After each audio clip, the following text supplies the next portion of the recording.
Dans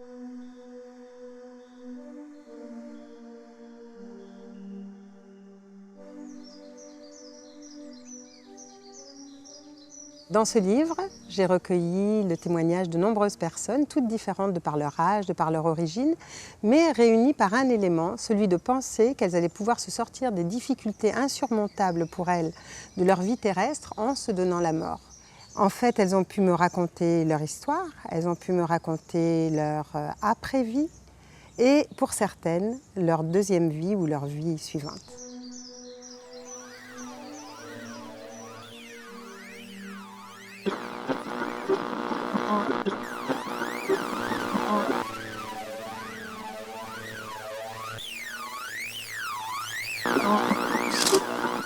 Bonjour et bon réveil, vous écoutez France Bleu Alsace et je suis avec vous jusqu'à 7h30 pour les grands moments de notre région. Notre reportage aujourd'hui devait être consacré à Arthur Wolf, le célèbre sexagénaire impliqué depuis tant d'années dans l'action humanitaire. Spécialiste de l'organisation d'urgence et de l'aide internationale aux pays du tiers-monde, qui ne se souvient de sa silhouette élégante, de son franc-parler et de son sempiternel foulard blanc? Il a parcouru le continent africain avec le dévouement et le savoir-faire que l'on connaît tous. Malheureusement, Arthur Wolf a été victime d'un grave accident il y a quelques mois. Nous lui souhaitons donc un prompt rétablissement et rediffusons aujourd'hui notre reportage du 12 mars sur notre belle cité.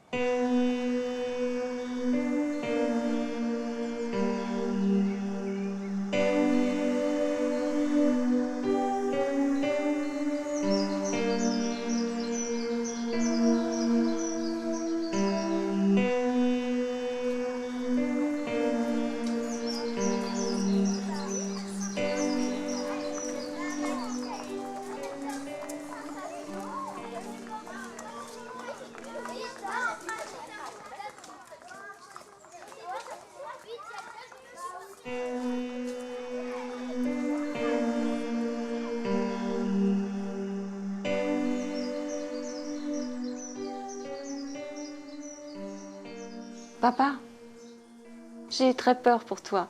Mais tu sais, entre mon travail et les enfants, c'est la folie. Papa, tu n'as jamais eu beaucoup de temps pour nous. J'étais fier d'avoir un père voyageur et dans l'humanitaire, mais... Papa, nous sommes fatigués d'avoir peur qu'il t'arrive toujours quelque chose.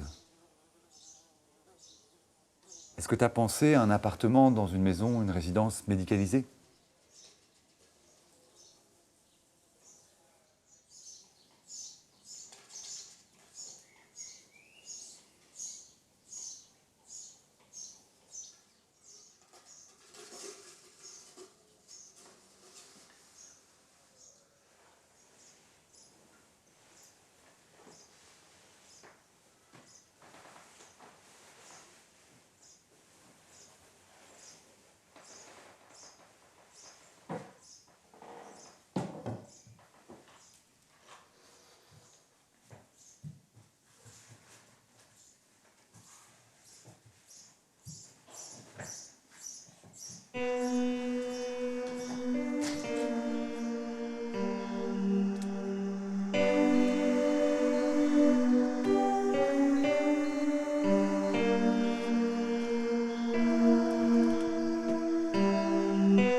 Il y a des jours où le soleil brille, où le ciel est serein, où tout va bien. Et puis il y a des jours sombres où on a vraiment l'impression que le scénario de notre vie n'a pas été écrit pour nous.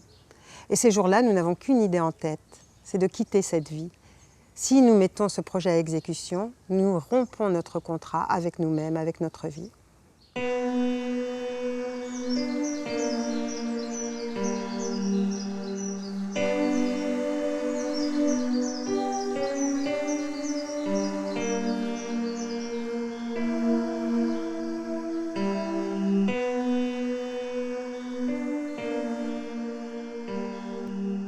J'avais fui le monde en oubliant l'importance de l'acceptation de soi et de l'acceptation de la vie.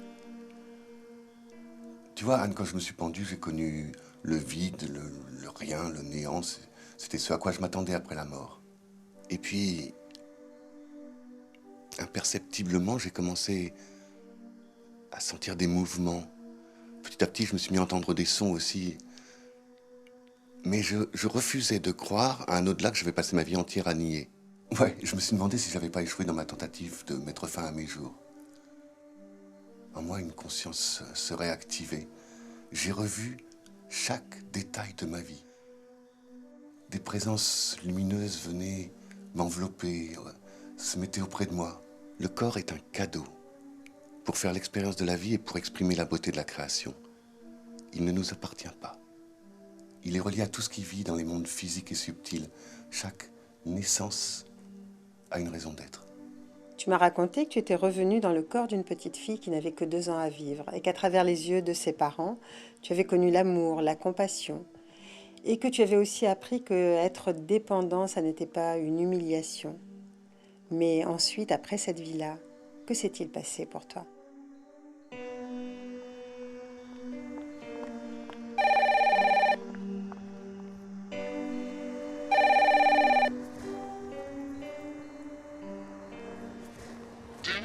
Oui, j'arrive. Qu'est-ce que tu fous là? Mais oui, je sais, je suis en retard, mais il y avait du monde. T'as pas été faire les courses, t'as été voir quelqu'un? Mais écoute, j'ai été voir personne.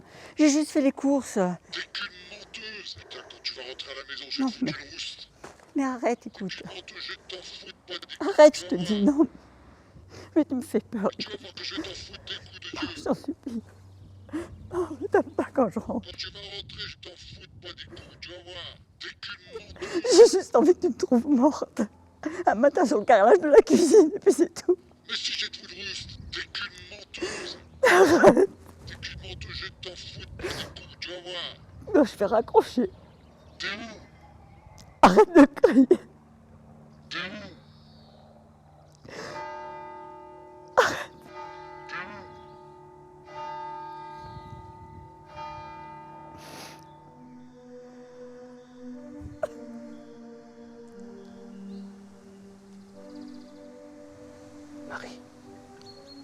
Marie, regarde autour de toi comme la ville est belle, comme la vie continue.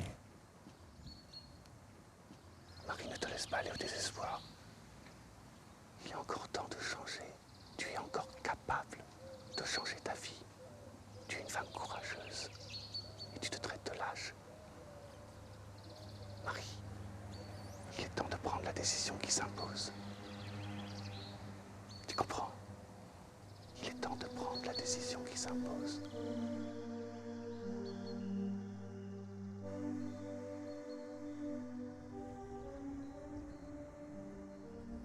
En fait, le suicide n'amène à rien.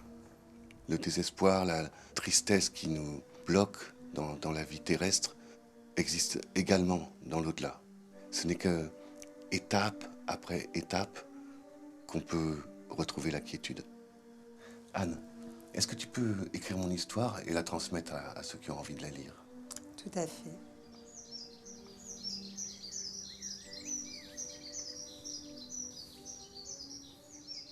Ça m'est arrivé lorsque j'avais 18 ans. J'étais étudiante, allongée sur mon lit tranquillement dans l'après-midi, lorsque tout d'un coup, je me suis vue hors de mon corps physique. Et je n'ai pas eu peur du tout parce que j'étais dans un état de sérénité qui était important.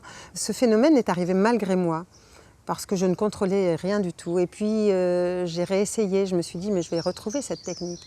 Alors ça m'amène d'abord de pouvoir faire des rencontres sur les plans subtils, des rencontres avec des êtres donc dans les mondes de l'après-vie, dans les mondes de l'avant-vie, d'être une journaliste de l'au-delà. Et donc le fait de ne pas avoir peur de la mort permet de ne pas non plus avoir peur de la vie.